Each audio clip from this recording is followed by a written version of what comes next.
Hi guys, how are we doing tonight? Let me make sure here. I think you guys can hear me. Yeah, it looks like. And you can probably hear my dishwasher going too, so yay for clean dishes. Hi kitty, what are you doing? Oh dear. Awesome. Thanks. I'm glad that you guys can see and hear me. Hold on one moment. I gotta adjust the fireplace and I will be right back. I have cat hair. All right.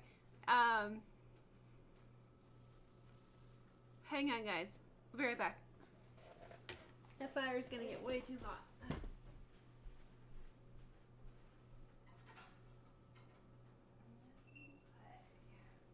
Oh, kitty, I'm so sorry. Did I step on your foot? Poor kitty. All right, you guys, here, get this ball. All right. Oh dear. Sorry about that, guys. We have to kind of dampen the fire or it gets too hot. So, alrighty.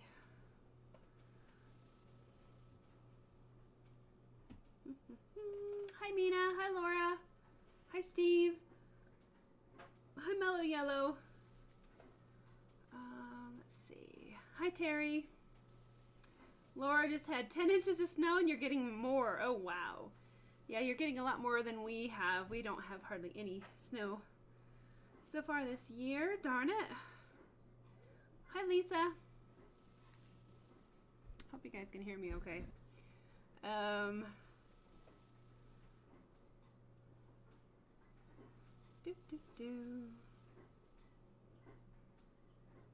Hi, Barbara. Steve, I think the sound is working. Somebody might text Steve to check his settings on the sound. Cool. Oh, Chipper, no. You gotta get down. Come on, get down. You are not cooperating. Come on, down you go. Go get that. All right. Hang on, guys.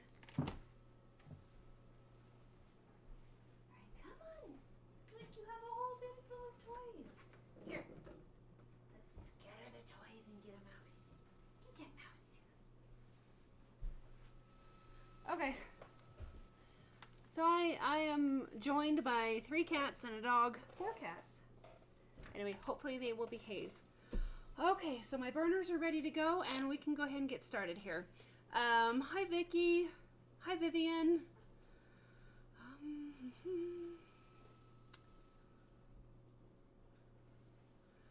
Cool. Alrighty, guys. Okay, so let's see. Last time we pretty well finished up the owl, and it was looking pretty good. Hope I'm not gonna have a delay tonight. Hi, Cynthia. Hi, Larry. Okay, so glad that everybody can be here tonight. Steve is still having some sound problems.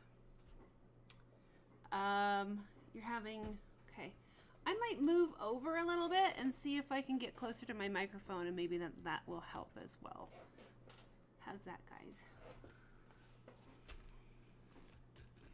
Because I know I'm kind of a little bit away from my microphone, so let me see what I can do here. We'll just move everything closer to the microwave. Haha. Microphone.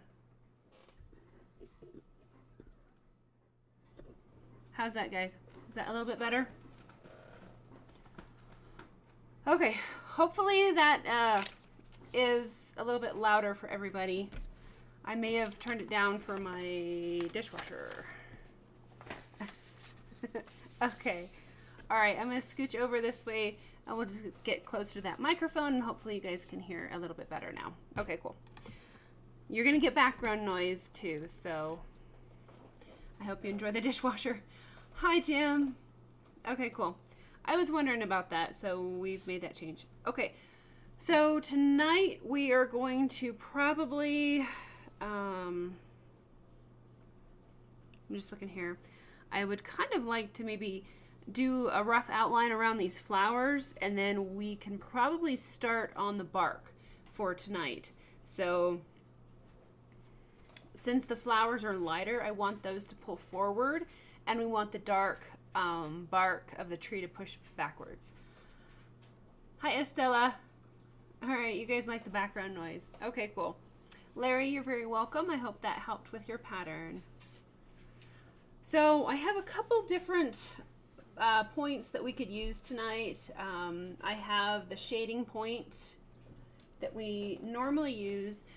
This one is going to be great for kind of doing some smoothing out, fine texture, and all that. But it does take a little while to burn. I also have the flow point, which is pretty helpful for some of these dark areas where you just have to just go and cover a lot of ground. It does kind of build up a little bit of carbon, so, but that is a pretty good point that you could use here as well. And then I've got the little point that I ground down and made smaller. So I think with the amount of area that we need to cover tonight, I will probably do this, the pro point. And I have been meaning to message Walnut Hollow to see how they're coming with the point, because I haven't heard anything like since I sent them the information in like a long time, last year. So I need to figure out what's going on with that one. Okay. Yep, Barbara, it's the little point that we all want. So I need to get a hold of Walnut Hollow, and hopefully they can give me some good feedback on that point. And if not, I don't know, maybe I'll just have to keep trying to practice and grind them down and get them to you guys directly, because it seems like it's been a while. Okay, so, you know, I might work like up on the top part for a while and just zoom in on that, and hopefully you can see there. Ah, I know, guys, I really want everybody to have these points. The amount of time it takes me to make one, and I make them pretty inconsistently, so it's like I really lucked out on the first one, and then I have a hard time duplicating those points again. But I might just have to bite the bullet and try to get that out to you guys somehow, some way. I know I can't probably sell them for 20 bucks like Walnut Hollow could, but I'm going to move me so we can see the upper part of the bark there. And we'll go over a tiny bit more. Oh, all these fine-tunements, guys. We'll get it. Alrighty. Hi, Angela. Yeah, this point has been a game changer for my wood burning with the Versatool. It holds the heat like you can't believe, and it just maintains a real nice, even, consistent temp. Everything that I ever wanted in a point, and I had to really get creative on making this one, but it turned out pretty good. And then I tried to make a few more, and it's like I couldn't quite replicate the process. So maybe I should take it to my uncle. He can make anything, I know that. Okay, so we have kind of a nice dark chunk up here in the corner. I might just do some outlining to start right now, guys, and really try to push things forward on the speed of this. I set the camera and then it sags. All right, there we go. Stay. All right, I promise we'll get to wood burning here just as soon as I get all of my equipment set in place. All right, Vivian, I could do a pro point grinding live stream. Problem with that is I have to wear, or I don't have to wear, but I do wear like a respirator and all that, because I do not want to be breathing little chunks of metal. I wear eye protection and all that, so you probably couldn't hear me very well. And I may just, yeah, I'm going to email Walnut Hollow tomorrow. Nina, give me a reminder on that one. And just kind of see where they're at. And if they can't get it, I don't know. I feel bad every time I want to use this because it is exceptionally better than the other points. But I know that you guys don't have this, and it makes me frustrated because I think it's a game changer for everybody. All right, so you can see I'm just kind of zipping around and blocking in some of these bigger chunks. I could knock this one in here too as well. I mean, look how fast this covers the dark areas. It's really, really cool. But for this initial stage, I'm just basically doing that really rough sketch that we do time and time again, trying to get the main. No, do not jump up here, sweetie. Come here. You can't jump up here. Well, come on. This is safer. Just don't jump on my desk. Okay. She's gone. I am surrounded by cats, guys. This is dangerous. I forgot what I was saying. We are working on just sketching in some of these basic features. The last thing I want them to do is jump on the other wood burners, so I'm a little distracted here. Okay. So light sketch following these initial guidelines that I laid in. Now, one thing that the reference photo does not have that I would like it to have is a little bit more barky texture. It looks a little bit smooth for my taste. So once we get in some of these darker zones and as we build up our values, we will be putting in some more barky texture, which can be pretty darn fun.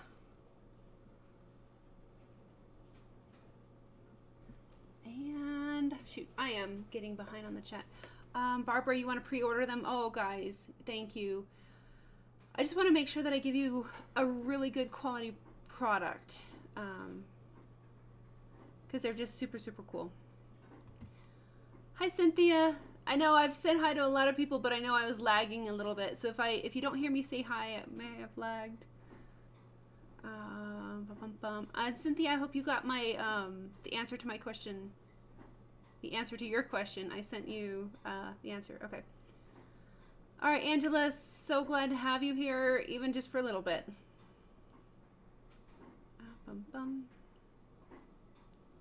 Okay. Yeah, Larry, well, thanks. It is kind of still my responsibility. You know, I came up with this and I tried to put it in the hands of who I thought was best. But I dropped the ball as well because I have not reached out to them like I should have on the communication. So that is one of my New Year's resolutions this year, is to be a better communicator. So definitely trying on that one. So really we're just going to go here kind of quickly and just sketch in some of these main dark areas to see or to kind of build up those darker areas. All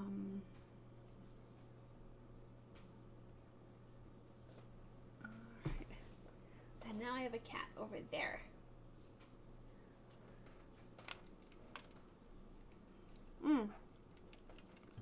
Cool, Cynthia. I'm glad that you got that information.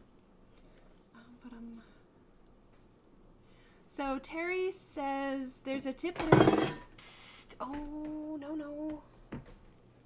You have that water going everywhere. Get down.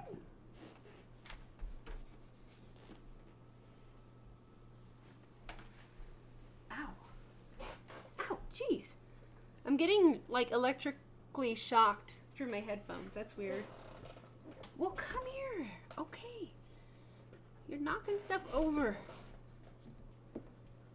Like everything. My water and everything. And he's so staticky. that I put him down and I'm electrocuting my ears. Okay. Oh my gosh, they are such helpers. You know, they sleep all afternoon and then have to go psycho in the morning and right now. So have fun with this background. It does not have to be exact. It can be really quite abstract and just be very creative with it. If you don't follow your lines exactly, it is totally fine. It is not a problem. Some people, it's kind of funny, I'll post projects and some people will see words or images of other things in there. No, you're gonna have to go down. Go down.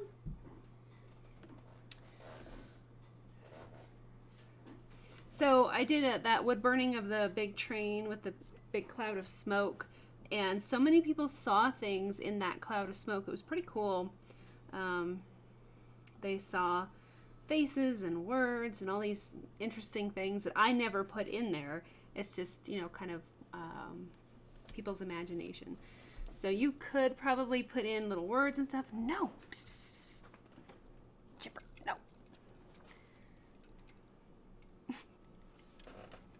Do you ever have a feeling, guys, that it's more of a Monday than a Wednesday? There goes the cat. Everybody, get a nice view of Chipper. Would you come here? Come on. Come on. Oh, geez. So, thank you for joining my highly professional live stream, guys. You are not helping. And I was getting the camera. Okay. You know, I have 3 children that could help with the cat wrangling, but no. All right, so you guys get dinner and a show, or just more entertainment tonight. He's just a little bug. He's a love bug. Thanks for your patience, guys. So sorry, Terry, you had a question. The tip that is round and flat, it's called a transfer tip. Can you use that to do dark backgrounds? So I have tried to do big black backgrounds with that. I thought that was the cool, you know, not really cool thing, but that was a great idea when I first started, but it never worked out. The best that I could ever really get was kind of a light tan color. I couldn't get a nice dark value because it's so big. You look at that transfer point compared to this little thing here, and there's only so much power in this pen to go around, and it can't superheat a big plate like the transfer point at a high temperature. This has a very small footprint and a very small, everything about it is small, and so it builds up and holds up a lot of heat. So unfortunately, Terry, I have tried to burn black backgrounds with that transfer point, and I always was a bit frustrated.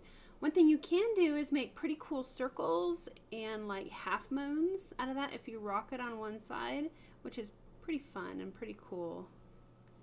So you can get some nice texture and patterns with that, but I wouldn't use it for black backgrounds, unfortunately. I know, they're all so much helpers, guys.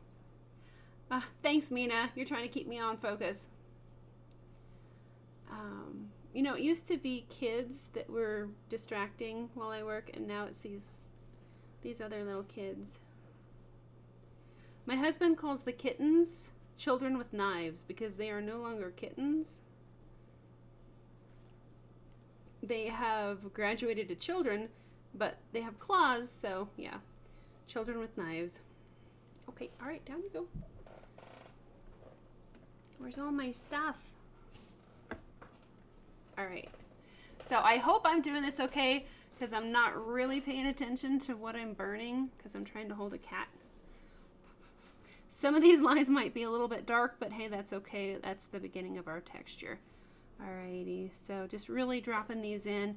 I always find that it helps to put my finger over here to keep my place.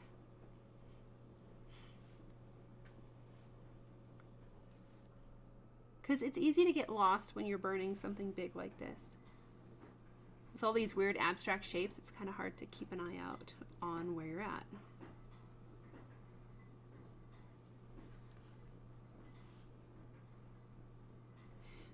Now, if you're using a different point, this is probably going to take you a while to lay in.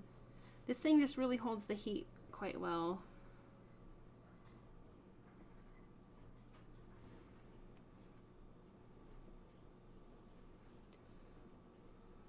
But I will start to block in this top part, and then we'll add more detail and texture and all that and build that up here in just a sec. And then we'll work our way down the picture.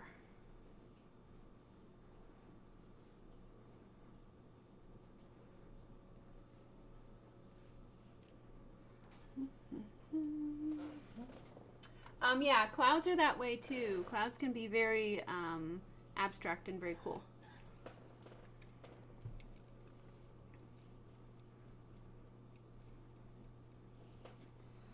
All right.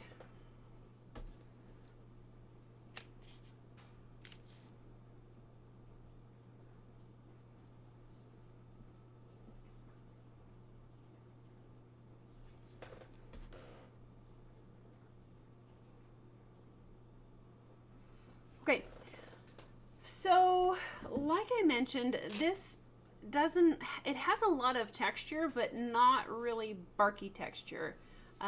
So we're gonna kind of modify that here in just a sec. If you guys were watching the, oh, it's stuck together. This guy that I've been working on, he has a really cool barky hat. Hey Chipper, now you're up there. And so this is gonna be a little bit of a combination of what we're gonna be burning is what you see here on this, and then we're also going to be adding more of a barky texture to it as well. So this is, they're finally laying down, so I think the kitties are gonna be okay. You can see this has a lot more unique texture to it than this does. This is more smooth, and I want to incorporate a little bit more of this bark style in here. So we'll kind of just make it up as we go, but I want you guys to see that this is kind of the end goal. There's a little bit down here at the bottom. I was working on the bottom the other day. So we'll make a nice little combination of that.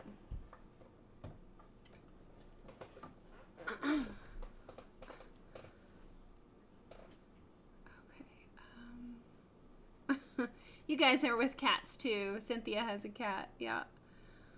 And Vivian's dog is now going crazy. Oh, how fun, guys. Barbara, could I use the mini point for this part? Honestly, this section here, I would use the flow point and not the mini flow point. The mini flow point is going to take you so much more time to get this in. So here is the flow point, for example, and it is, you know, it's hot and it's ready to go. So you can lay in some of this texture. Let's see, we'll just put some in here. So this is a comparable point to use that works much like the mini shader. That's what I used to call it, the Pro Point. And so you can put in a lot of nice texture this way too. And that's something that we could just go ahead and play around with, is just start laying in some interesting texture. I want the bark to kind of mold with what we're seeing. So in here, our texture is going to be going this way. Here, the texture is going to be more vertical, and it's going to kind of wrap around. So we can just start laying in texture with the flow point. Now, a lot of times, I like to add in texture before shading. So I don't know if you guys remember the squiggle worm technique that I taught, I think, in the DVDs. Anyway, just imagine you're a little worm and you're running around on the piece of wood and you're just having fun. It doesn't have to be really particular as far as where you're going. You're just a little wiggle worm. zooming around on the wood. And it's okay if you get stop spots. That's actually a good thing for texture right now.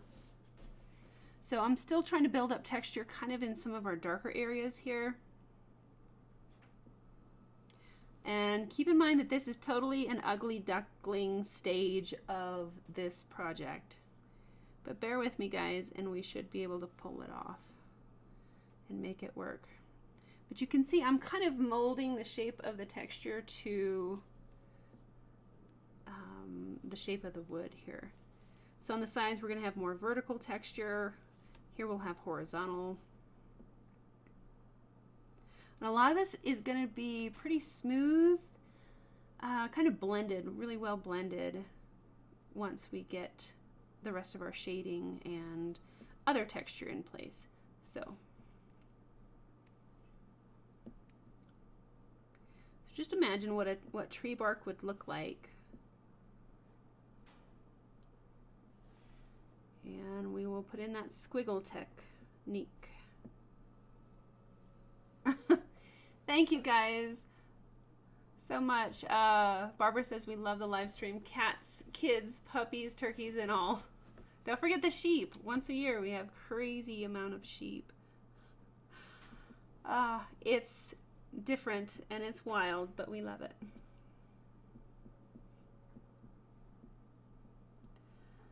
Okay.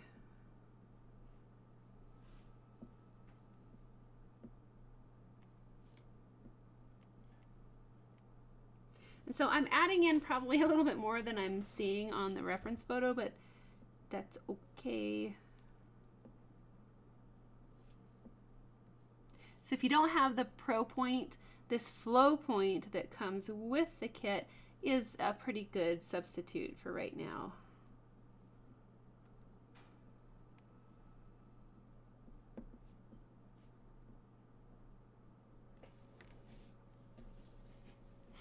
So I think it looks like a kindergartner just went crazy with this project. But this is kind of the groundwork that you need to lay in and get some texture down and then go in and build up the shading. This part goes pretty fast. The blending and the smoothing and the shading and all that is going to take us quite a bit longer. But hopefully by the end of this, it'll all look like a nice tree.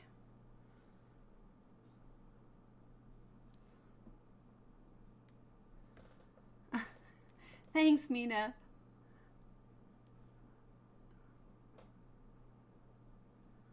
Awesome, guys. Okay. Just checking up on the chat. Larry has a question about the pattern, a country barn with the stormy sky. You're wondering if that project would take too many live streams to teach.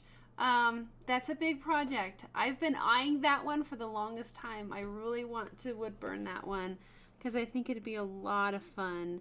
The sky is really dynamic.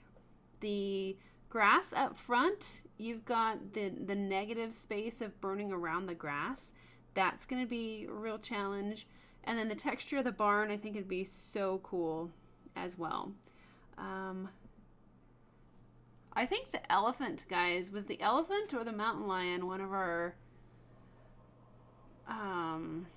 biggest live streams. I know we've done at least 6 live streams on projects before, but I can't remember. I think the elephant we did. We may have done that with the mountain lion as well. That's a good question, Larry. I seriously have been thinking about that one. All right. So if you kind of get back and squint your eyes, you can see a little bit of the texture forming. It's a mess though right now. It's a mess. Angela, yeah, I think it was, we did at least 6 sessions on the elephant. And then I spent hours more on that elephant, probably another 6 hours fine-tuning the elephant before it was kind of to my satisfaction.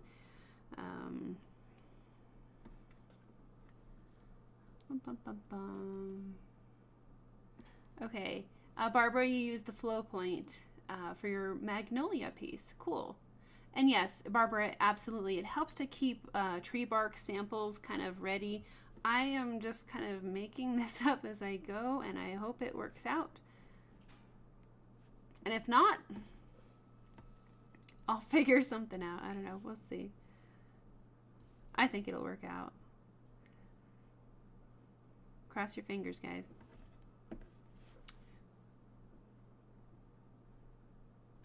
This is really loose. I don't usually do this and like go this crazy loose, but I think it's gonna work, and I think it's gonna save us time in the long run. Sometimes I kind of nitpick over each and every little crack and crevice, so I'm trying to make it a little bit more free. Yeah, pizza and Will. Yep. We have a lot of leftovers tonight, so I don't know if we're going to have pizza or not. We'll see what the clan decides to do. But yeah, my son, he usually makes pizza on live stream night, because then I don't have to cook.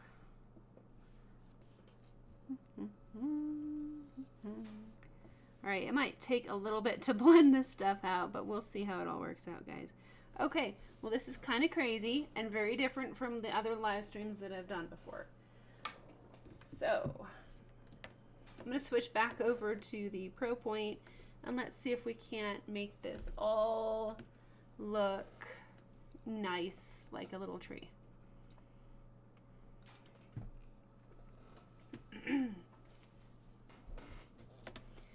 Okay. So the nice thing about this point is you can put in some texture while shading.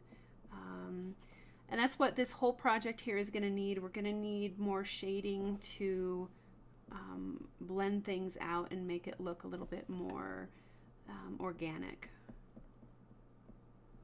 So just some back and forth motions here. It looks like, let me zoom in a tad, guys, because it kind of looks like on the screen, whoops, wrong way. It kind of looks on the screen like it's all one value, but it's not.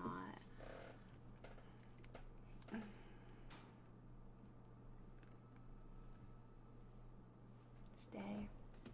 All right, I'm gonna move me again. All right.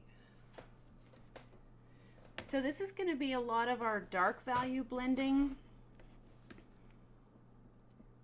And then some of the lighter value blending I like to do with just the normal shading point. So you might hear me tapping on the wood quite a bit. You can put in really smooth shading, or you can put in some like a dot slide. Dot slide is a good way to build some texture in here as well. And it helps if I can figure out where I'm at. But this is kind of a test to see how well this works. It's a little bit out of my control freak realm, but I figured it might make this big surface area go a little bit faster. So hopefully I can make this work. We shall see.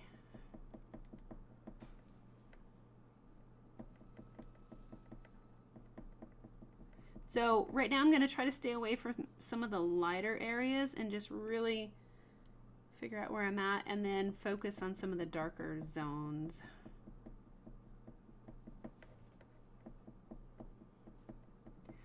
I'll probably do a lot of the lighter blending with the shader point.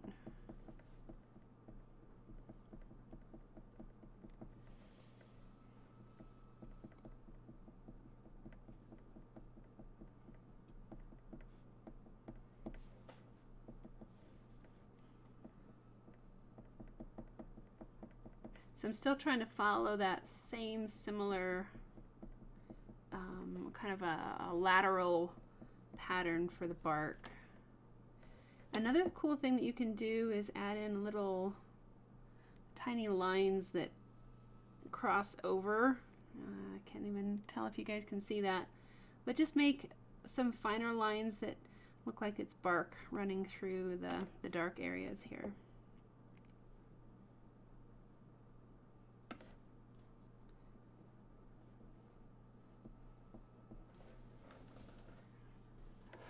works out. Oh gosh, guys, what is art without experimenting and trying new things? If it works, cool. If you find a shortcut, that's awesome. If it doesn't work, well, I guess don't try that one again. But we'll see how we do.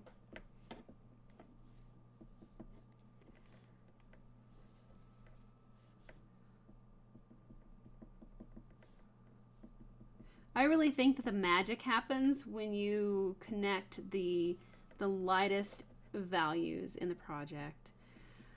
When you're working on the darks, it can look like a mess. When you're working on the darker midtones, you can still have a mess. Some of my favorite stuff to do is the midtones themselves, but I think nothing really ties the whole project together quite like putting in those lighter midtones. It just seems to soften everything and pull it all together and blend everything, and it really transforms the picture into something completely different. It's like the finishing touch. So Angela, yes, I am definitely a control freak. And so Angela says, for us that like control, it is hard to just let that happen. Absolutely. Normally I would not do this, but we will see. No, we'll figure it out. I would nitpick over each and every tiny little zone and put in a meticulous amount of perfection into everything. But it would turn this live stream into like an 18-hour course that I think you guys would be probably tired of watching. So we're just going to do a new thing here. Yep, Barbara, it's part of the joy of being an artist. Explore and play. And a lot of this is kind of dark in here anyway, so we'll blend it out. Lisa, you're having fun, and tell me to have faith. Okay, I will. There are times when I've started a project and I kind of get in over my head and I think, oh no, how am I gonna do this or fix this or correct that? So far it's worked out okay, but there's always a first.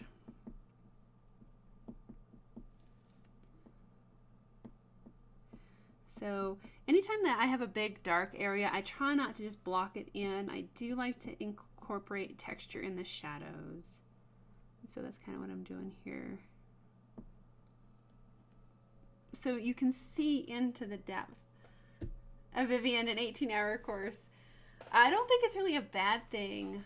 I've spent, countless hours on projects before, and I love it. I just really get kind of stressed at having, somebody kind of watch over my shoulder and think, are they getting bored? So, oh, Cynthia, have a great night. Thanks for being here. Yes, 4:30 is a very early morning. And I hope you get plenty of sleep. Angela says, yes, that's why it takes me so long to do a project. I did a couple charcoal horses that went pretty quick. I did them for your brother for Christmas. Cool. Lisa says, same here. I think that is what's holding you up. You tend to want to have everything just right. Yep. Yep. Go with Bob Ross. There are no mistakes, just happy accidents. All right. So to kind of regain some faith for me, I'm going to switch over to the shading point and massage some of this stuff out, and hopefully it turns out like I had planned. Okay, so now we're going to zip over to the shading point, and it's going to be a little bit more, if I can hold the thing. It's not going. All right, so this one is going to be a lot softer and more gentle, and then I can kind of smooth out some of these dark areas and hopefully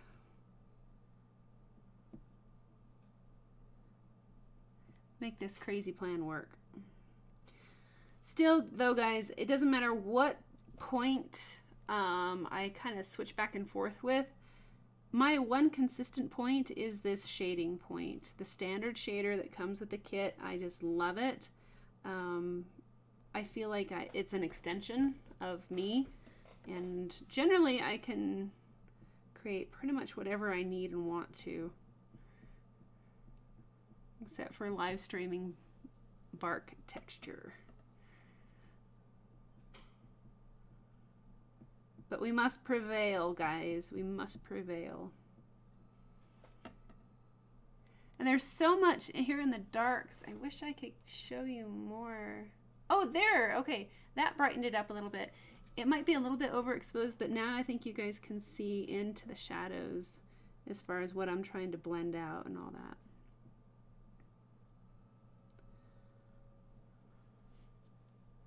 Barbara, you're very meticulous as well. Scratchboard is very meticulous. I love that. So Vivian, you are working on a pine box. Cool. Awesome, guys.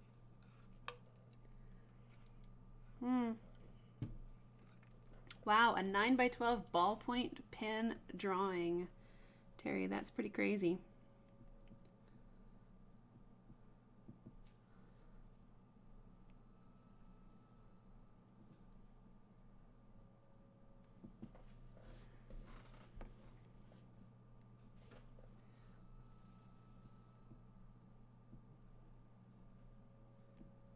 So you guys know that a lot of times we talk about burn slow, burn in layers, build up your shading. You can always go darker. And then I completely did the opposite here. But anytime, seriously though, guys, anytime you have a big section of texture like this,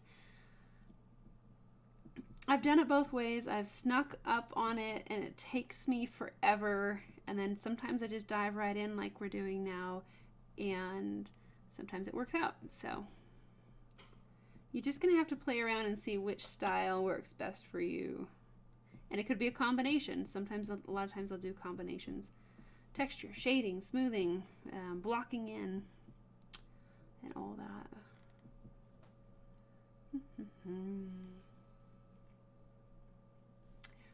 Lisa is asking, have you had to replace your tip? The shader tip that you have seems more pointed than yours, and you're wondering if it's newer. So,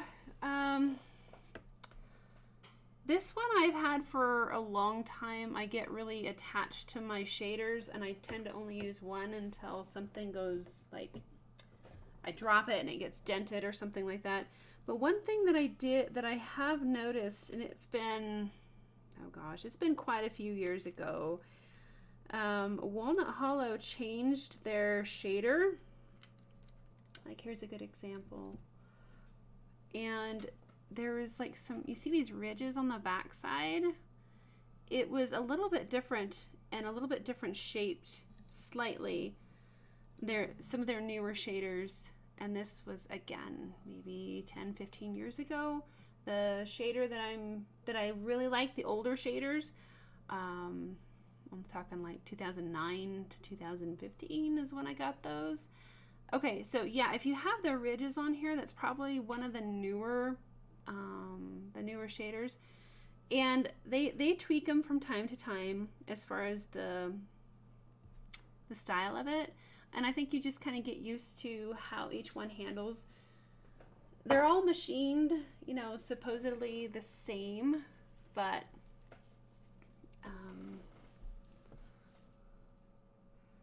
there are little bits of I don't know, different, like chunks of metal and stuff like that are a little bit different. So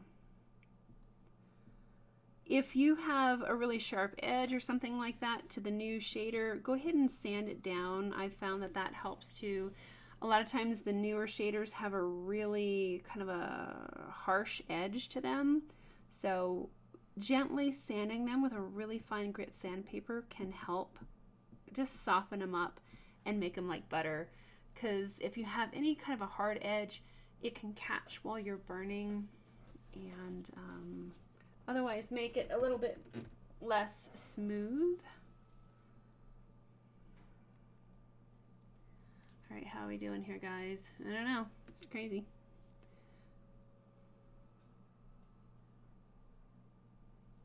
So that wiggle worm technique also works really great for the shader point to give it a real nice mottled texture.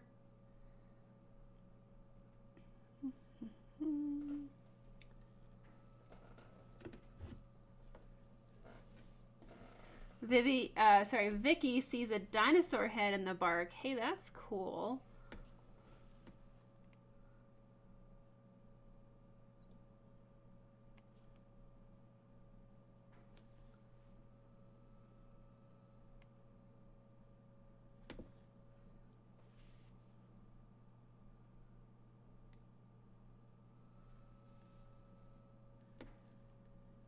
Okay, so Barbara, you've seen those ridged shaders too.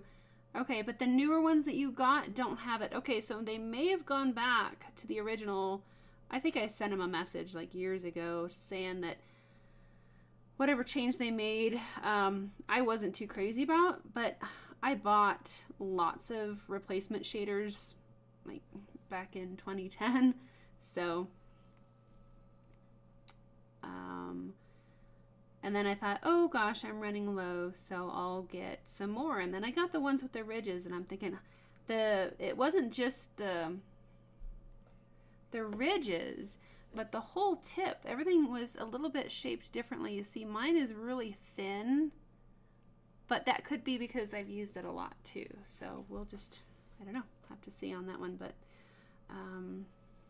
the more you use it, it gets thinner. But you can expedite that by sanding it a bit, and that works too.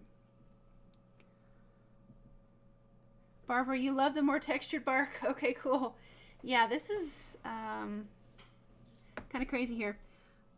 I'm using points that I don't normally use, so we'll just see what we can do. All right, so now I'm going to zip in here and add some lighter shading and see what we can do. We have the wiggle worm technique, just kind of zooming around. It's hard to get a lot of, I don't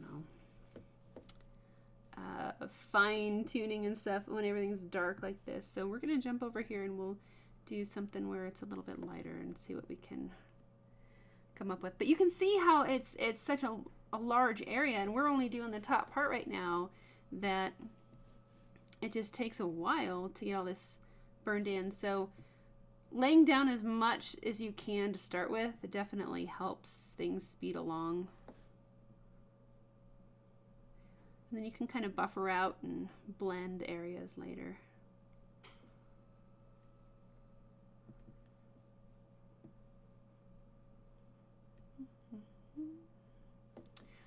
Barbara, what grit do I use?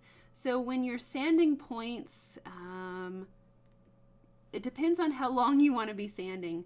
So if you have just some fine tuning to do on your point, on the brass points, use a pretty fine grit, like 1,000 or more. But if you need to remove a lot of material, say you dropped your point and there's a big ding in it, or there's a metal spur, then you're probably going to want to use more of a smaller number grit. So you're talking like a 200, even a 100.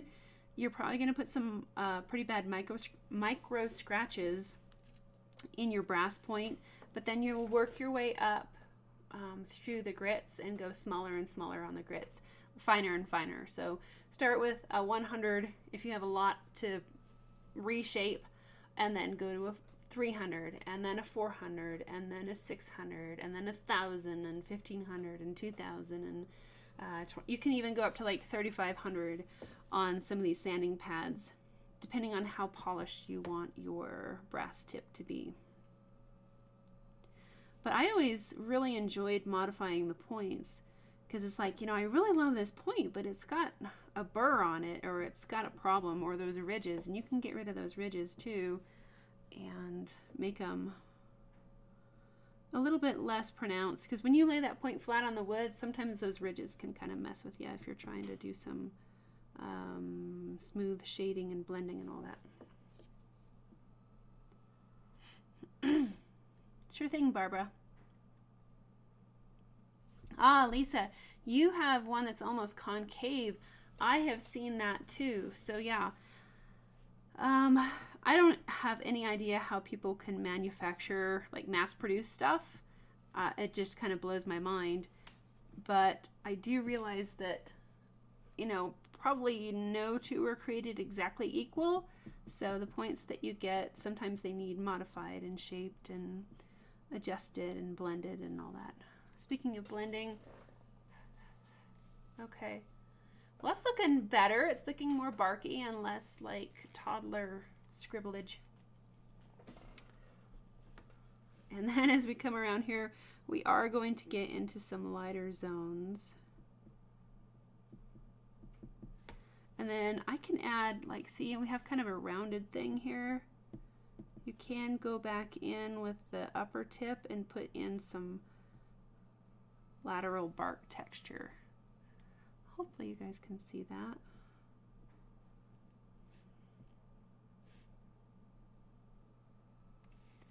It's kind of fun. So just really kind of experiment with different textures.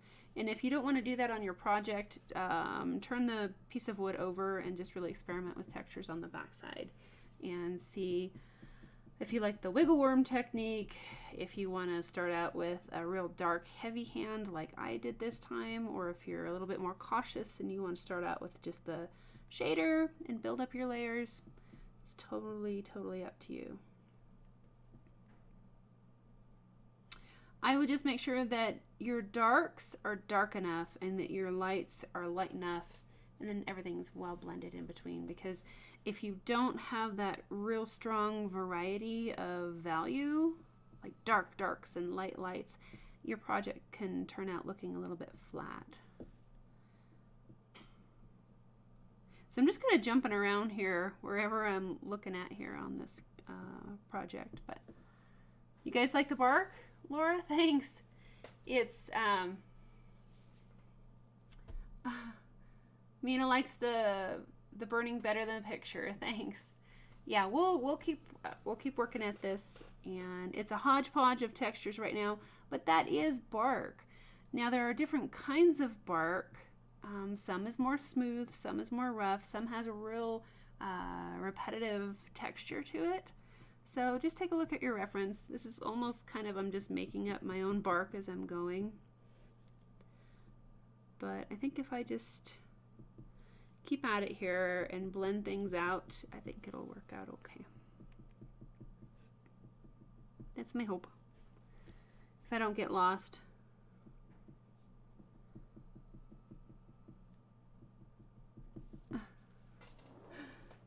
Thanks, Terry. Thanks, Lisa. Oh, and yeah, and sometimes it does really help to just step back and take a look.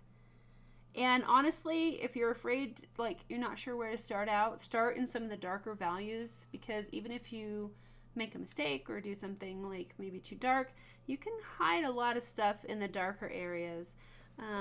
It's a little bit lighter up here towards the top and on the side, so we can maybe go a little bit more cautious in some of those areas. But in the dark areas, just have fun. It'll be fine.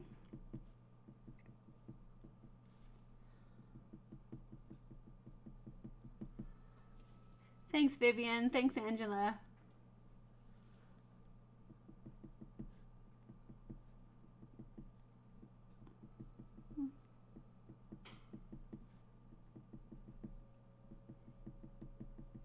So a lot of the tapping that you're hearing, ouch, it's hot, is I'll do like, for texture, like this tree bark, I don't want everything to be really repetitive, but I'll do kind of a dot and slide, kind of like this, dot slide, but I'll do a dot slide and then I'll shift my direction, and it's almost kind of looks like confetti sometimes. Dot slide, dot slide, dot slide, dot slide. But if you do it fast enough and you change the direction a lot, it creates kind of a really unique texture that doesn't follow a particular pattern. Another one that is really good that we talked about early on is that wiggle worm technique, where you're just a little worm and you're cruising around, It looks really weird at first, but just keep going back over the same area again and again. And try to make it as random as you possibly can. And then eventually it makes a pretty cool pattern. And then you can go over it with that dot slide technique and really kind of mix it up a bit.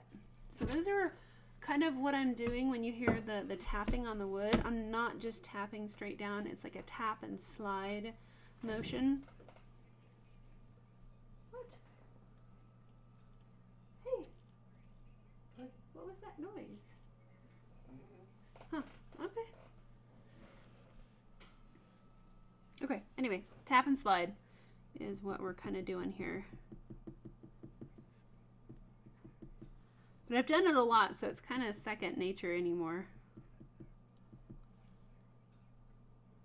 Yes, absolutely, Angela. Just like what I did with the buffalo as a dot, it's like a dot and slide.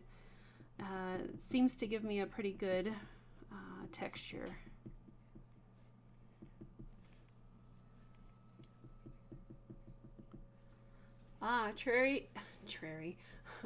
Larry is using the dot and slide, or no, the wiggle worm on a tree right now. Cool. Yeah, it's a lot of fun. If you combine the wiggle worm and the dot and slide motions, I think that gives you a real nice texture.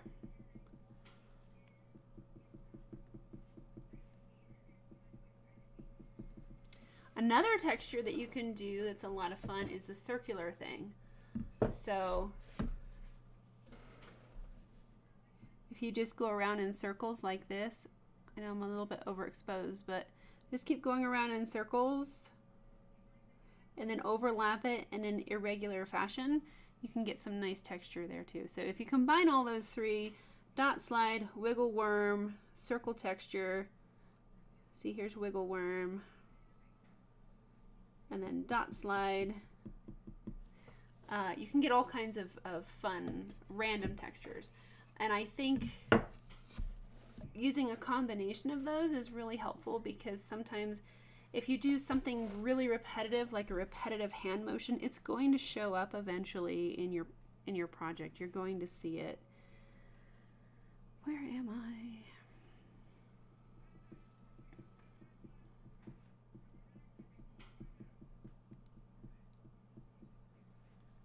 So here's the circle technique for just kind of an overall, I just want a little bit of shading here. And we're going to come down under here. So here's circular motion. And then sometimes if I get too predictable, I'll go the other way and then back the other way. So texture is really random, and that helps. So try to avoid really consistent patterns when doing texture, because eventually it'll look a little bit off, I think I've found with what I've done.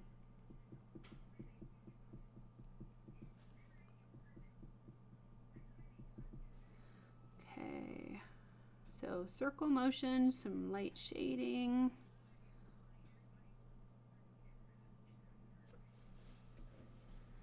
And dot and slide to blend it out. Now the circle motion, if you want to burn darker, you're going to have to go slower. So, because that really disperses the heat when you circle like that. It cools the burner down quite a bit. Okay. All right, guys. Sometimes I'm just gonna completely zoom out here really quick and then refocus. Okay, so that's looking pretty,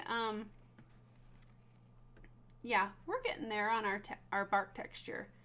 So I think it's working out so far. It's got a ways to go, but we're getting there. Whoa, hello, sorry guys. That's too much. All right, let's try that, guys. Barbara, you like to do different hand motions too. Yeah, I agree.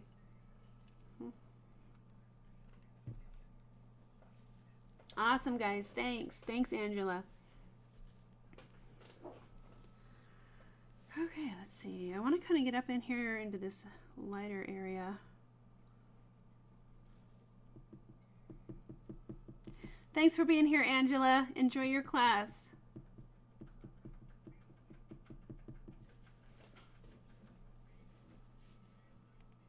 Okay, we're up here now.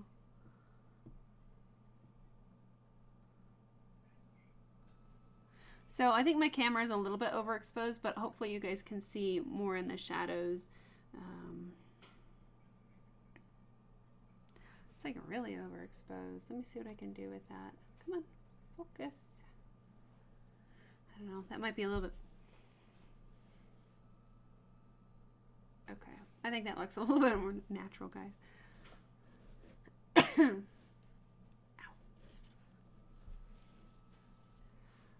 Terry, I think Cynthia had to go, but definitely, yeah, let's tell Cynthia how her dog wood burning is looking very, very nice. I think she shared that on the Facebook group. So circle motion here just to put in some light shading. We're gonna need a lot more in here in that dark zone. It's kind of a wreck. All right.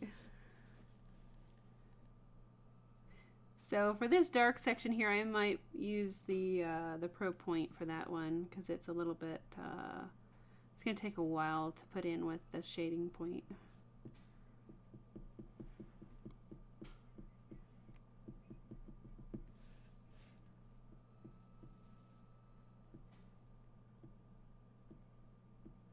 And then if you want to smooth out an area, just stick with your standard back and forth shading.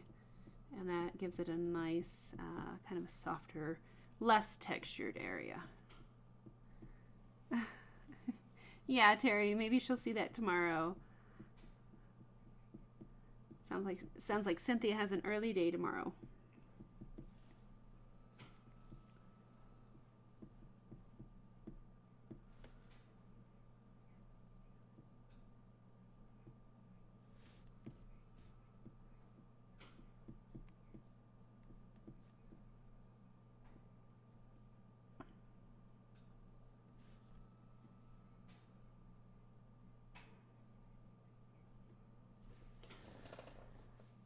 Okay, so we're starting to develop some interesting lighter sections in here.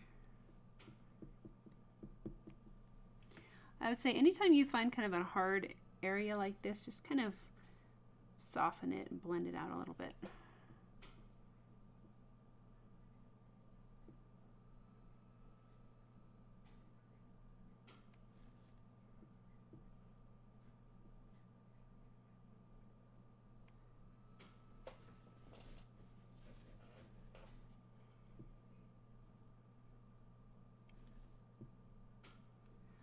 So there's wiggle worm and circular shading to kind of blend out this little hollow here. Back and forth. So it's really fun to just kind of experiment and try different textures. And obviously these are just some of the funny named textures that I've come up with over the years, but feel free to experiment and come up with some of your own fun textures and ways of creating texture.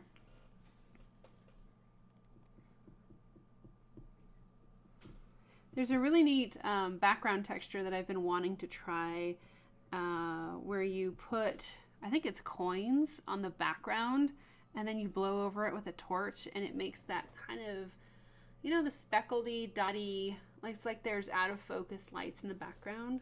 So I've been wanting to try that one for years and I just haven't. And then there's some artists that burn like everything. Good night, Jim. Thanks for being here tonight.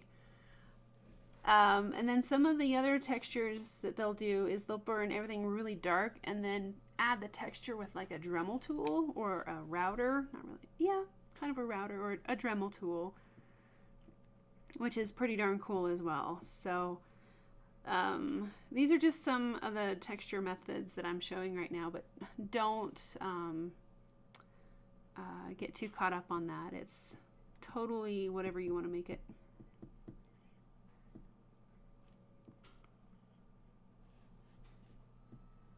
Get creative. Sanding is fun. You can add lighter areas by sanding.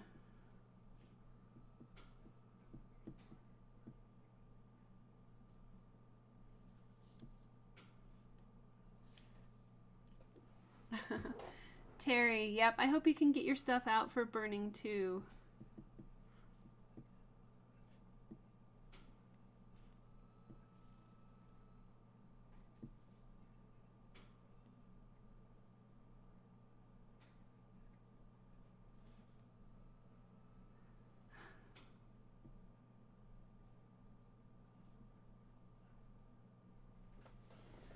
Okay, hey guys.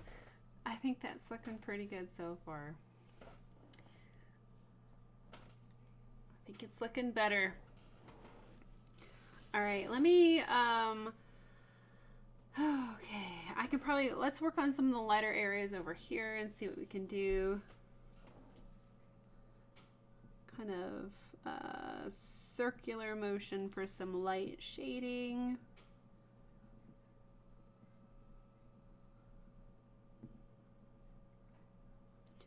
Kind of knock down that bright, unburned wood.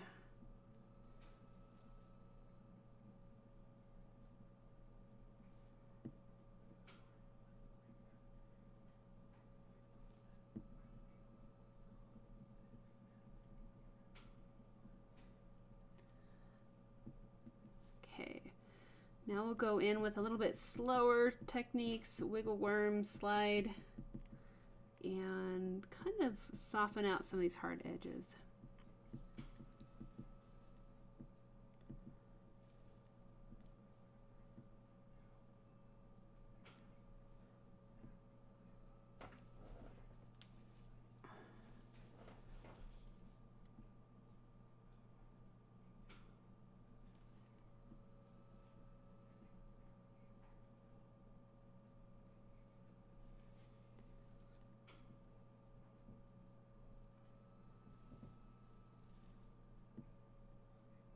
So we've not seen Rich tonight. I don't know if he didn't get the message on the change of schedule. So everybody say hi, Rich, when he watches this next time. He's usually here, so.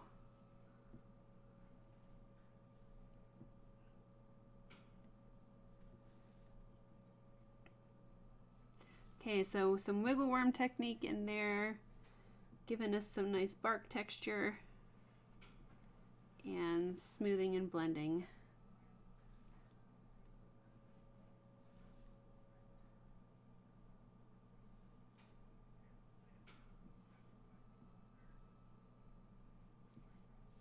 Okay. All right, look at these ripples and these folds here that we have. That's pretty cool. It's a little bit darker on the bottom and textured in the middle.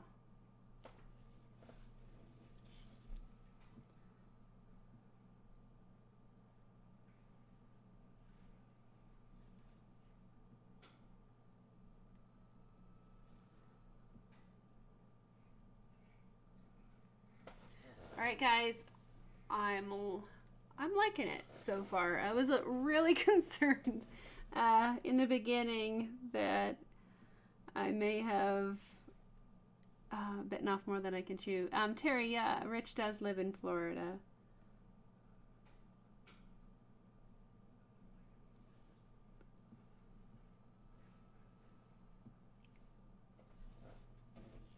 Is there a storm or something going on in Florida right now? I don't even know. Oh, there is storms. Oh dear. Okay, yeah, he may be having a power outage or something. I don't know. It's not a hurricane, is it, Terry? Do they have, I don't even know. Do they have hurricanes in January?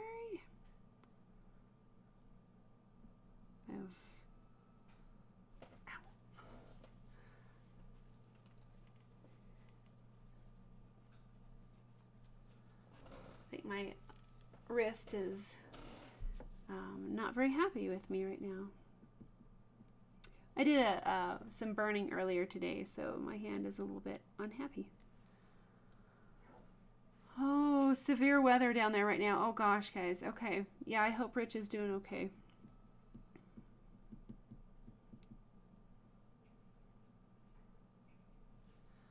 All right. Thanks, Terry. You like the bark. That's awesome. Yeah, it's different. It's definitely, I think, a different style than I've done before. But I almost think it's more random than what I've done in the past. Because usually I'm very meticulous and tedious on this. So it definitely has a different feel, I think, from some of the other projects I've done. It has more of a visual texture to it. Let me see if I can show you guys that. So if you see right there, look at how textured that is. Normally I don't try to get a lot of texture. I try to keep stuff really smooth, but there's definitely there, right there. Definitely a heavy hand on this one.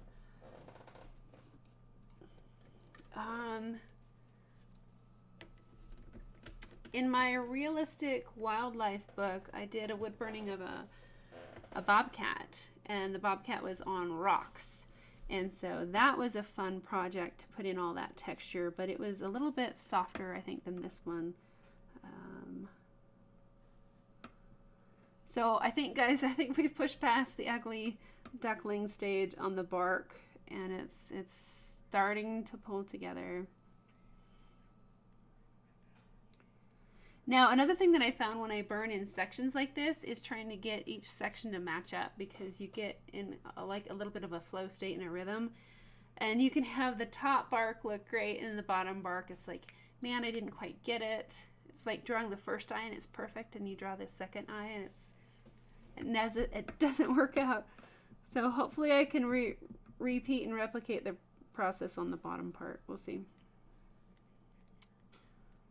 No hurricane in Florida. Okay, good, Terry. Just storms, but bad storms. Okay. And tornadoes. Oh dear. Okay. Lisa, I'm glad that you like the bark. Terry, can I burn left-handed?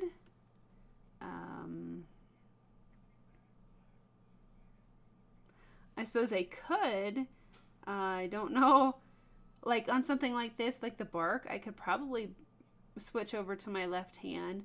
That would make for a different texture. It'd take me a lot longer. Normally I don't burn ever with my left hand, so. But over the years I've been training myself to use my left hand more. Like I try to like eat with my left hand. I even taught myself to write with my left hand for a while. It didn't turn out very well, but you know, I'm just trying to get more dexterity with my left hand, so. All right.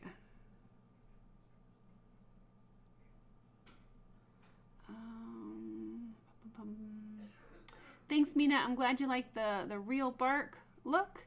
And Barbara likes the texture for the bark.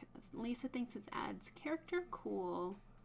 Vivian saw lots of wind and rain and, oh gosh, crazy things flying. Okay.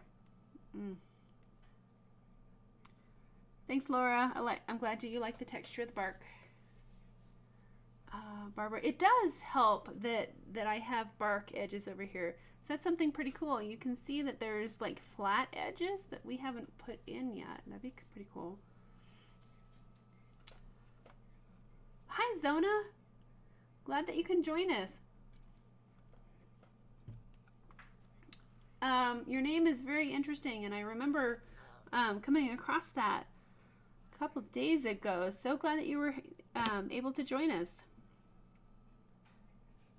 You're saying that North Carolina got hit with thunderstorms and a tornado watch yesterday. Oh gosh, and Georgia lost power. Wow. It's cold here in Colorado, and normally we have several feet of snow right now, by now. And we have really cold temperatures and like no snow. We might have a foot of snow. So It seems like all the storms are going around Colorado right now, but it sounds like that's supposed to change. I don't know.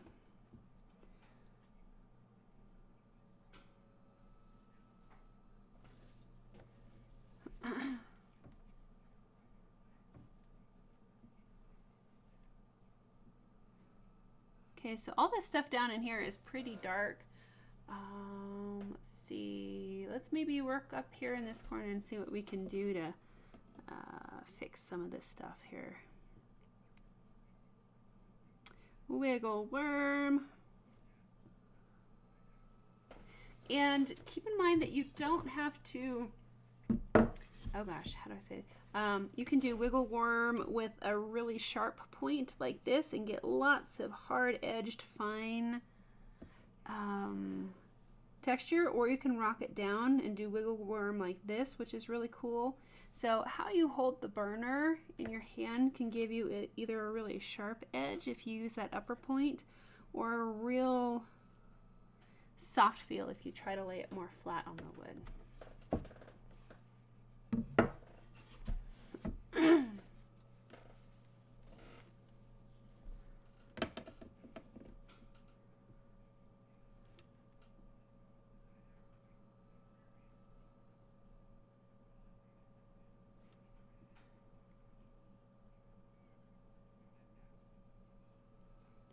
So yeah, this is kind of a combination of wiggle worm and circular in here.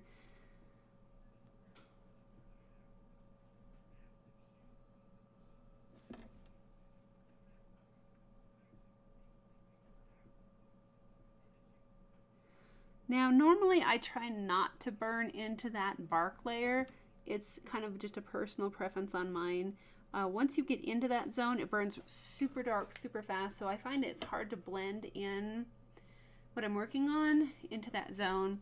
And I think it kind of frames the project and gives it just a nice, more simple framed look. But you can totally burn into that area. Some people do that and it makes kind of a nice little 3D texture, so that's pretty cool too. Thanks, Zona. Yeah, textures can be so fun. I think textures are probably one of my favorite aspects of wood burning, is just all the textures. Whether it's clouds or smoke or leather or metal, it's just, I think it's all very fascinating. Feathers, fur, a lot of fun.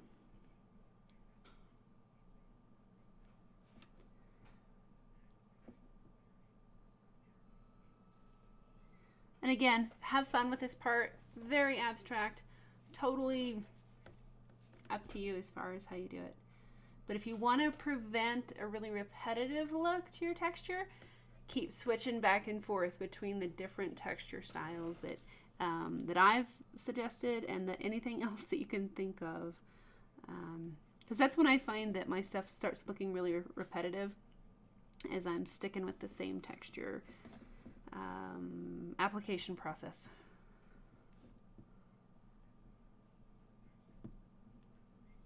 So here is circular. I like to do that just to kind of, oh gosh, it's really overexposed. Can I fix that for you? A little bit.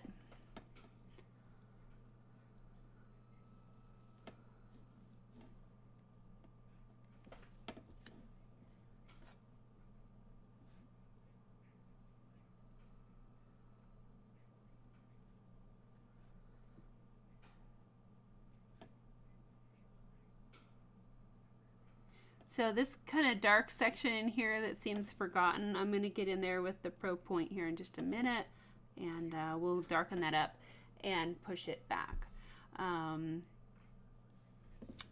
remember that dark values tend to push away from the viewer, lighter values will pull towards the viewer. So if you're really trying to find depth in your project, push those darks, push them, push them, push them. Make those darks darker than sometimes you want to go, or you feel that you can go or should go. Make those darks nice and rich and deep and dark. And then those light values, especially if you're working with basswood, can stay really almost completely unburned, and to really get that nice sense of depth.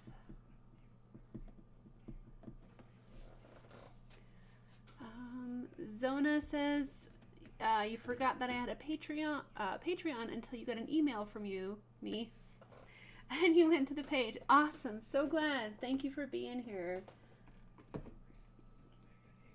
So yeah, we did free live streams for almost 2 years on Facebook, on YouTube. And it just kind of got to the point where I needed to switch everything over to Patreon. It's something that I had planned on doing from the very beginning, and you know, just trying to take care of medical bills and just bills and all of that. So I decided to take everything over to Patreon. So really appreciate your support, and everybody that's here. Gosh, guys, so many of you have been here from the very beginning, and it's wonderful to have you here, and even new people. All of you guys, it's just so awesome. Really appreciate everything that you guys do, and it's so fun to see your projects and see how you're progressing and what you're working on. It's just awesome. So I'm kind of in this little deep recess of the bark here, and even though it's pretty much solid black on the picture, and it looks solid black on here, there's a lot of texture going in here. Because I've seen people that have wood burned, and they have all this great texture, and they find, like, even in like something simple like a part of your face, and they just blocked it in solid, no texture whatsoever. And when you get the light on it, that's the crazy thing about wood burning, is you can get off to the side and see the physical texture of it. It looks a little bit like it's too smooth. What happened to this part? It's perfect. You know, it doesn't have that nice texture. So even in some of the darkest areas, I like to include the texture if I can. Now back here, it's all solid. It's just smooth. But whatever you do, try to be consistent. If you make one dark area smooth and the other areas with texture, it's going to look a little bit off. So Zona, you're looking to do realistic wood burnings. Awesome. We'll definitely, now that you're on Patreon, go back through some of our past projects. We have done a nice mix of super realistic and just very simple stuff. So ornaments, signs, simple things. And then, oh gosh, some of the more realistic projects that we've done, we did a realistic pet portrait. We did an elephant that's on the new banner for Patreon. And we did realistic hands. Gosh, we've done a lot. Done a lot of projects over the past almost 2 years now. All right, so there I kind of darkened that up a little bit. I might kind of pull some over here and add some cracks into the bark and just add some fun stuff there. But normally after we do a big project like this, it's really realistic, I get a little bit kind of burnt out, and we'll switch over to a simple project, and we'll get it done in one evening, and then we'll go and do another project that's a little bit more difficult, a couple evenings, and then we'll work our way back up to a big realistic project. So I like the variety.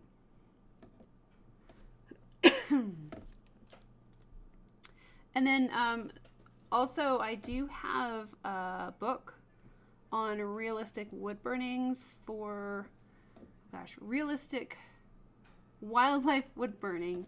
I didn't pick the title, and so I have a hard time remembering it. I think it's realistic wildlife wood burning, something like that. So it's a great resource as well. It has so much of my basic information in there for, as far as, oh gosh, everything, the shading scale, and how I go about approaching different projects. So The books are a great resource. It talks about how to add color, and so many of the times I'll find myself going to the bookshelf and leafing through my own book because I can't remember what I said about something, and it's like, okay, and it's a great resource even for me. So the books are very helpful. And then I have 4 instructional DVDs out as well that talk about different topics. There's 2 beginning basics, and then there's a shading one and a fur, hair, and whiskers. So, and those are available as digital downloads or physical DVDs, either way, because I know a lot of people like the digital download stuff now. It's crazy though, guys. When I made the DVDs and I ordered 2,000 DVDs of each one, and I have 4 DVDs out, this was before streaming services and all that. And so now that streaming services come out, I have so many boxes of physical DVDs downstairs, but that's okay. I'm still working through them. I'm almost out of my volume 1 DVDs though. I think I have 1 box left of those. Anyway. Ooh, guys, that's looking pretty cool. It's pretty dark up there anyway, so this is working out. I'm gonna add a little bit more texture towards the top. Thanks, Terry. Thanks, Laura. Thanks, Mina. Yes, thanks, Mina. She's got the link in there for Wood Burning University. Let's see. Also, I have an Amazon store, guys, so if you're looking for like the products that I use, like the Stella Bean bag and the gloves, that's all on my Amazon store too. Aw, thanks, Terry. You like the books. Oh, you have Wood Burning Realistic Animals, that's the book, and Fur, Hair, and Whiskers, that's the DVD. Cool. Yeah, I made the DVDs myself when I first kind of got going, and then I got contacted by Fox Chapel Publishing to write a book, and so I did that, and then I wound up writing another book for them, and anyway, and here we are. So now a lot of my stuff is just digital content like this now. Thanks, Zona. And we have a lot of great times and a great community, and sometimes some crazy cats, but they're sleeping now. So that's good. All right. So this area in here is a little bit lighter. It's not quite as heavily textured. Okay. But taking a step back, that looks pretty cool. I could probably blend out that little chunky thing there kind of. I don't think I blended it enough. It looks kind of weird. Ah, Zona, you got the realistic animals ones. Cool, that's fun. Fun. Steve, you have the books and the DVDs. Thank you so much, guys. Yeah, I did the DVDs all on my own. That was a lot of work, but it turned out pretty cool. It was a great learning experience, too. All right, so I'm liking that. It's a little bit more recessed. And I might soften the edges on these things here as well. Do you guys, I think a lot of you guys have heard me say this before, but how I got started teaching was I started sharing my artwork online when I joined Facebook, like in 2008. And in 2009, I started sharing my art. And shared it in different groups and all that, and I kept getting called a liar again and again, and I couldn't quite understand it, but everybody said that I was making it up or that I had a machine or something. And so finally I put out my first YouTube video as basically proof that I was creating the artwork that I was showing, because everybody's not everybody, a lot of people called me a liar. And then once I started doing the YouTube video, people wanted to learn more, and so I started getting into teaching. So it's kind of a really funny, weird path. I never really intended to get into teaching, but it seemed to be the course that just was set out for me. So, lot of fun in the process, and met some fantastic people. Aw, your kitty is watching the live stream. Oh, that's so cute, Barbara. Oh dear. Larry says you accidentally touched the burner to the beanbag and made a small hole. Then the little beads started falling out. Oh dear. If you can, you're going to try and sew it up. If not, you might have to order another one. You might try super glue too. Yeah. Oof. So you might take where the hole is and kind of pull it up and then get the fabric in there and bunch it up together and maybe put a little dab of super glue. As long as it's not going to scratch your wood burning or your hand, sewing might be softer for sure. Darn. I've put holes in most everything else, like my pants and my glove, but fortunately I haven't done put a hole in the beanbag yet. Oh dear.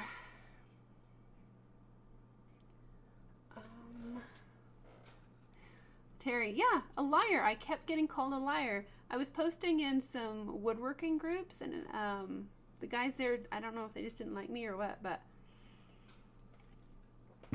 another interesting thing is I have been accused of witchcraft by multiple people. Like, since I started in 2009, probably at least 4 people over the course of my social media interactions. Yeah, I don't get that one, but kind of funny. Yeah, super glue might work. You know what you could do is super glue the hole and then kind of like maybe tuck it in and sew the outside so that the glue is inside the bag, and maybe that'll be less extreme. Laura, yeah, and Mina, seriously, I have been accused of witchcraft. It's, yeah. The first time it happened, I'm like, okay, that's kind of weird. And the second time, I'm like, okay, that's really weird.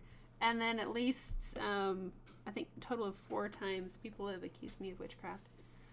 I don't get that one. I think somebody called me Yoda once, which I don't really understand either. Okay. Checking on the chat and letting my hand rest, and then we'll switch over and start working on this lighter section. Although this section looks kind of digital, it looks weird. We'll fix that one too. Terry, yeah, I think it's because I was doing really realistic wood burnings at the time, and I don't know that there was a lot of that. I know there was some out there, but I posted a lot in different places, and I think people just hadn't really seen, I don't know, what I was doing up to that point. Vicky, do I have the DVDs in a digital file option? Yes. All of my DVDs are available as an instant download. So just go on to Wood Burning University, and if you go to the DVD page, it has the DVDs as instant downloads underneath.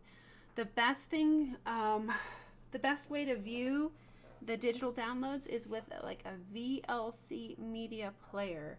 It is a free download, and try to see which thing I want. It's a free download, VLC, like Victor, Laura, Charlie, VLC media player, and it plays all kinds of different files really, really well. It's my favorite to look at other videos and downloads and all that. So good night, Lisa. Thanks for being here. Thank you so much for all your well wishes. Laura, I kind of did take the Yoda comment as a compliment. Thanks, Mina. Mina has the link to the Wood Burning University there. So yeah, just go there and then take a look at the DVDs, and you should see all the instant downloads there.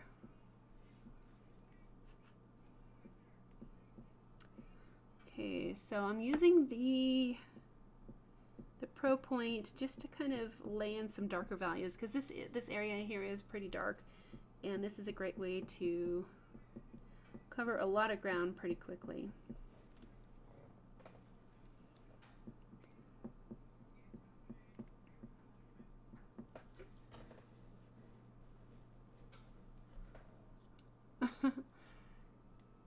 Thanks, guys. Yeah, it's so funny what people comment on stuff. But no, I've been accused of being like a laser artist. And the not nice people, they just call me a liar. So it's funny how life kind of pushes you in different directions that you didn't really think that you were headed towards.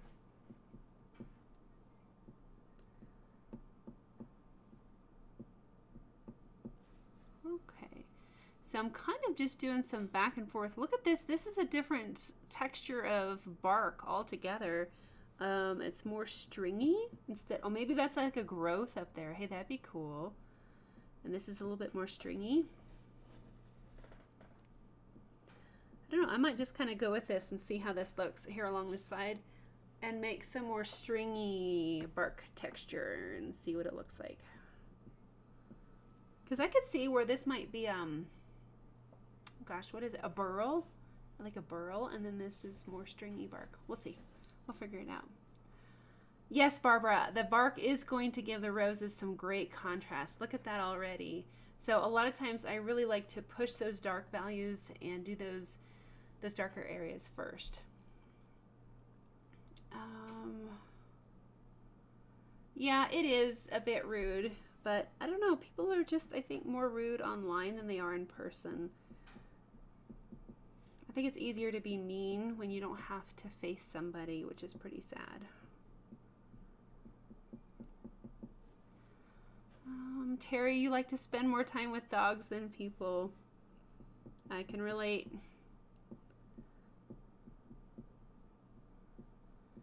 Hi, Val. Glad you can be here tonight.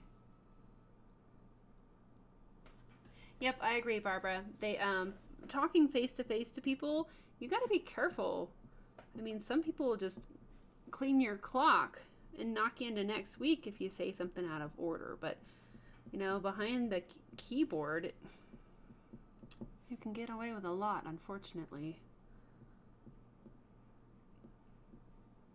I think it gives people like an abnormal sense of what's right and wrong, as far as you don't just go around saying things like this to people. But anyway, I always try to take it with a grain of salt and never really get mad at people. Just try to educate them on what I do. And especially after I got my first YouTube video up, I'm like, okay, here's proof of what I've done. And, you know, just try to go from there. Hey, Will, is the sliding glass door unlocked? Would you check? I think so. Okay, because Dad's home. Well, anyway, if he can't get in, if you want to help him. Yeah, I can do that. Okay. Your brother likes to lock the door a lot.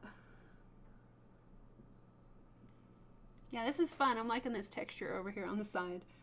It kind of just fell together, but I'm going to go with it. Barbara says, dogs do not judge. Absolutely. Unless you call them a B-A-D-D-O-G, and then they're not too happy. I don't think they're judging. They're just sad. But no, dogs do not judge.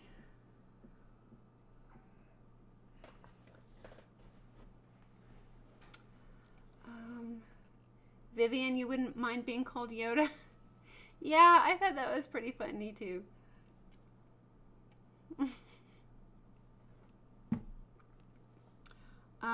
Val, thanks. Yeah, this is a fun project so far. The texture, and you can't believe, Val, how we started this texture. It was crazy. I just kind of like went all in on the texture, and I really didn't know if I could pull it together. I was getting a bit nervous there. I'm thinking, oh my gosh, I have just scribbled all over this project, because we spent like 4 hours on the owl. And he's so soft and fluffy, and then I just dive in with the texture on the bark, and it looked really scary. And I'm glad it turned out so far. It looks, I think, pretty fun and pretty darn cool. So Larry says, call me Obi-Wan. Awesome. I love it. I like Obi-Wan.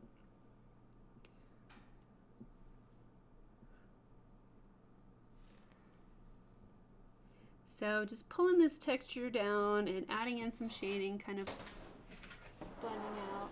Ah, hi.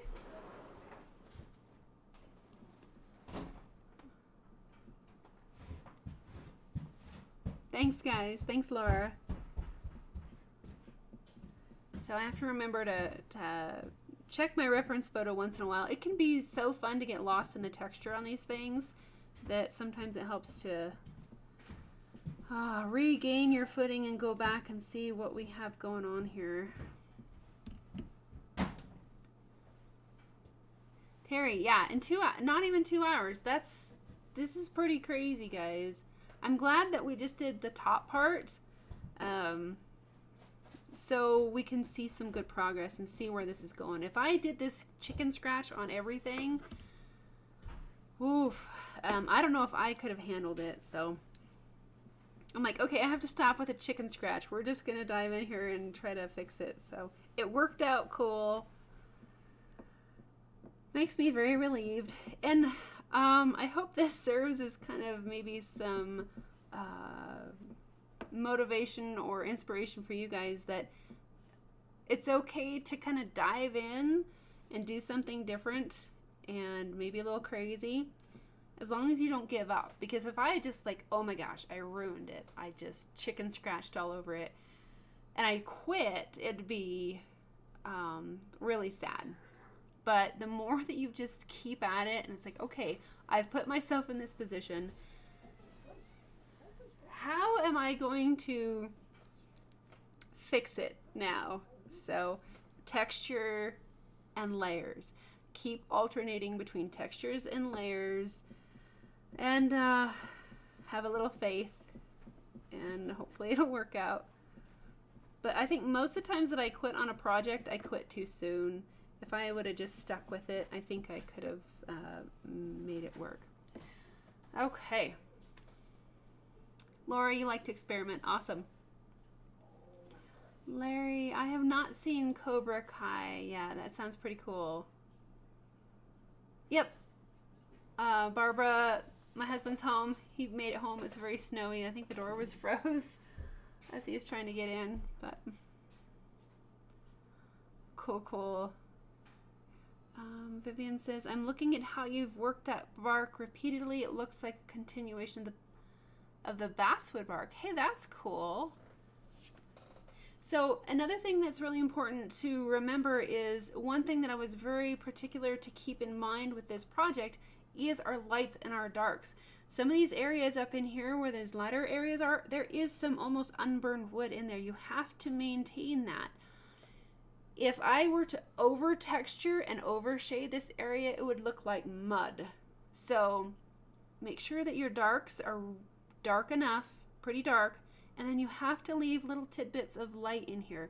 Because if I were to shade over that, like look in this area here, how much more pushed back it is. I don't have a lot of light values in here. That's okay in little tiny areas, but if you did that over everything, I think the overall effect of the bark would be lost. So it might be a little bit too light up here, but that's okay. I can tweak that later, but make sure that you maintain some lighter areas and don't get so focused on what you're burning that you lose the bigger picture. You have to have those lights in there, otherwise the whole thing turns to mud. I hope that makes sense. Okay. All right, so let's see what we can do over here. I'm liking that so far. This area right here is pretty light. I'll move the reference photo over so that you can see it a little bit better. If I can get the tape off of the table. Okay, Good. Thanks, Mina. Thanks, Larry. I really, really want to get that across because without lights, the depth of your project will fail. Without darks, it's the same thing. You have to have darks. You have to have lights. Unless you're going for like a really moody piece where it's all darks and dark midtones with just a few highlights, or you can do a really light uplifting theme with the lighter side of the shading scale, like a baby portrait or something like that. You would want sometimes a little bit lighter.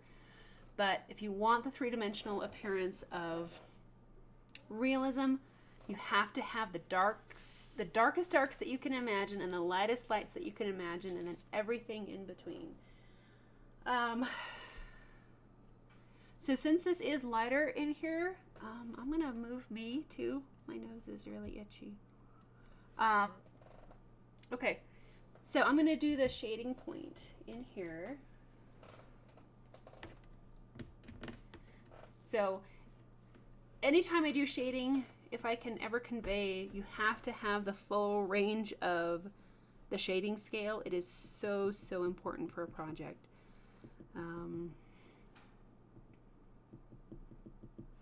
I think it is the life force of a wood burning, is the values. Even if you get all the texture exactly right and you fail on the values, it's going to look pretty flat. If you master all of the values, but you don't quite hit the texture, I think you're better off. I've seen some fantastic wood burning artists that sometimes their burnings are maybe a little bit too smooth. They don't have quite the texture that I go for, but their values are spot on. The darks are just super dark. The lights are beautiful and everything in between, and it works. It really works, and that's just kind of their style. So if you have to pick over values or texture, go for values. And that's a good way to learn to begin with, is just make sure your values are there and then build your texture as you learn. So I hope that helps too, guys. Because trying to master both value and texture at the same time can be a little bit overwhelming, because I find that I get so focused on the texture that I forget the value, and vice versa. No. No. Come on. It's raining cats from heaven, guys. I have this big thing up there, and they found their way up there, and she almost jumped on the burners. Okay. All right. Thanks, guys.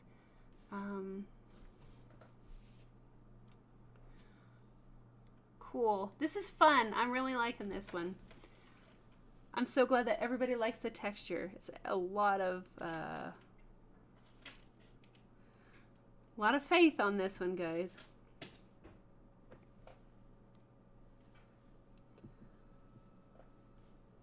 But I do think that we were better off to attack it like we did really aggressively, because it was a time saver, I think. Anytime you try to put in lots of areas of dark, it just takes so long. So we were very aggressive with our texture.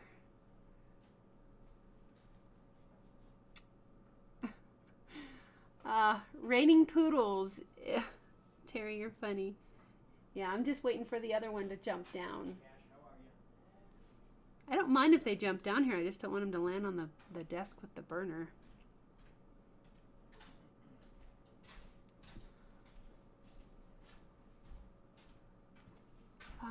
Val says, I love that you're doing the bark.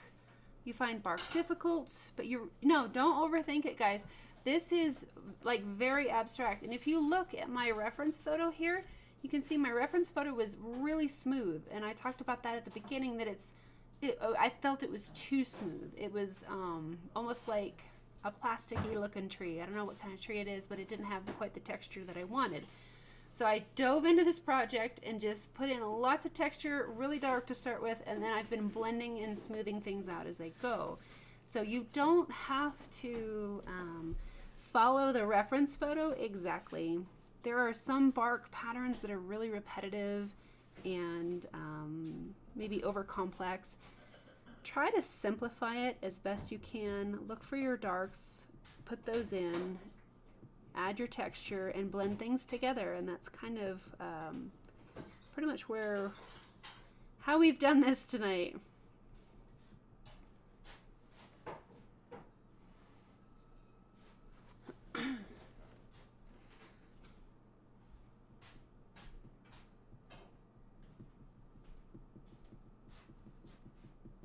And then we also talked about the different kinds of texture. So Val, I know you kind of joined us a little bit late, but we talked about several different kinds of texture that you can create on here, whether it's a dot and slide or a circular motion. Ooh, I just lost some bark on my project.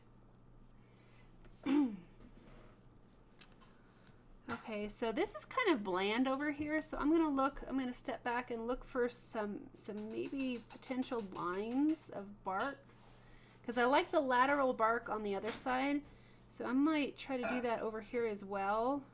And we're just gonna do some freehand burning, which is fun. As long as it's a really crazy area like this, don't be afraid to just be really abstract. I don't know if I want to put that leaf in or not. I might think about it.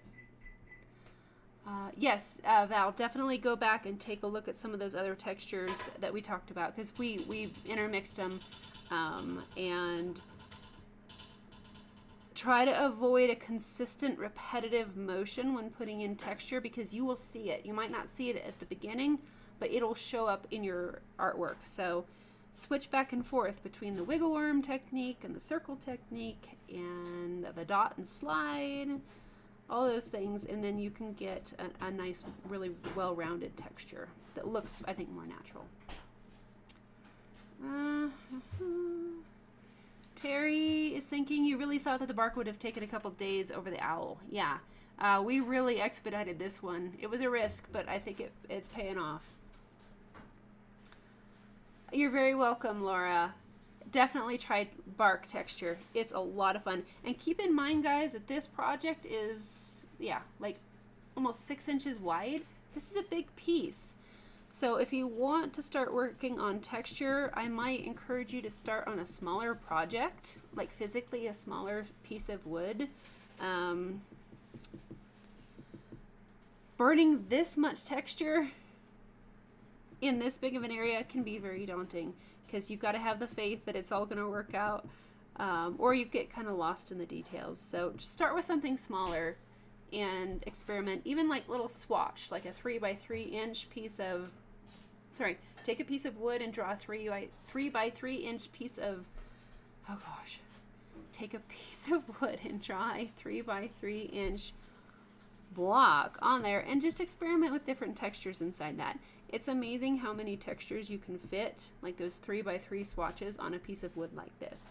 So experiment, try all kinds of different textures, and if it doesn't work out, you know, it's 3 by 3. It's not going to take you very long.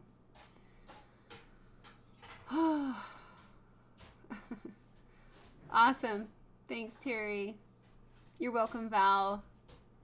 Thanks, Mina. Barbara, yeah. Practice textures on wood and figure things out. Terry, you're thinking, no, don't do the leaf. It's kind of out of focus. It's weird. All the roses are a little bit out of focus. That's okay. We'll just make it soft and blended. So I might not put that leaf in.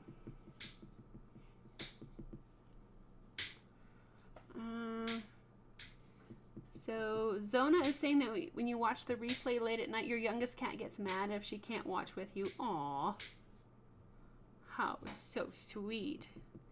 Yeah, sometimes the kitties will have to sit with me and I wind up trying to burn with one hand. So they are super sweet. Okay, so we have just a couple minutes here. So I don't want to leave with this big old chunky thing there. We are going to soften the edges, lay that point kind of more flat on the wood, and just dot slide around it and kind of blend it into its environment a little bit more.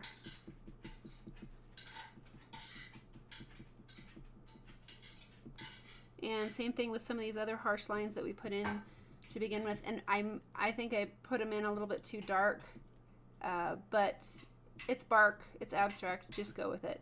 Don't be overly concerned with the details. Just try to get the whole thing to work together if you can.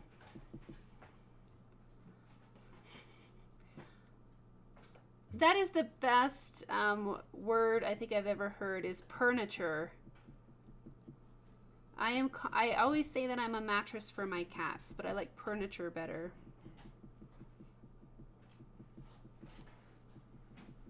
Okay. Oh, let me do something here with this one.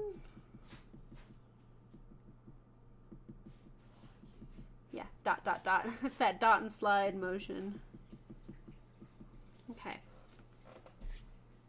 Alrighty, guys. Let's take a look and see how we've done so far.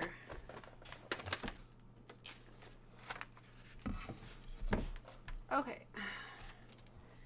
So one of my things that I love to do is to zoom out and just get a bird's eye view, because once you're in there and you see all the little tiny details, whoa, that's too much. You can get lost. Okay, that's better. Okay. Oh, no, no, no, no, no. Here comes a cat. Chipper. You can come right here. Can you land right here? Come on, right here. Come on. Do you need an extraction assistant? Well, as long as I hold the tray of wood burning tools, I think he can just jump. Come on, buddy. Okay. Alrighty, guys. So, holy cow, this has been a little bit stressful tonight, but I think it turned out pretty well. I think it actually turned out better than I thought it would. Come on, that's it. Oh, good boy. All right, down he goes. Okay. Val says, I have avoided burning bark so much that I instead carved a space into a birch log and burned an owl into the actual log. I think I saw that. You posted that on social media, right? I remember seeing that because it was very similar to this. That turned out amazing. Cool. I remember seeing that. That's awesome. Oh, all right. Well, this has been a lot of fun. Good night, Larry. Thanks for being here tonight. You did. Okay, I remember seeing that, Val. That was so cool. So I am assuming that next week we will be back to our Thursday night live streams. I will put links out on Patreon and Facebook, or kind of the general areas to take a look for a schedule change.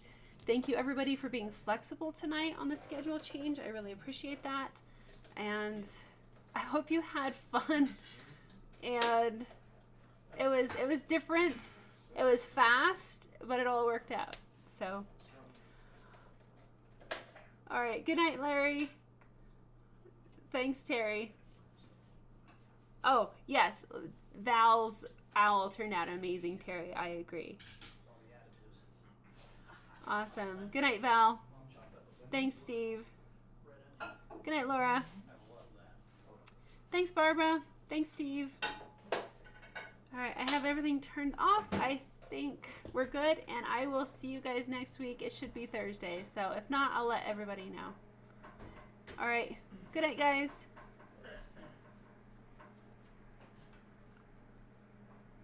So did you wrap up?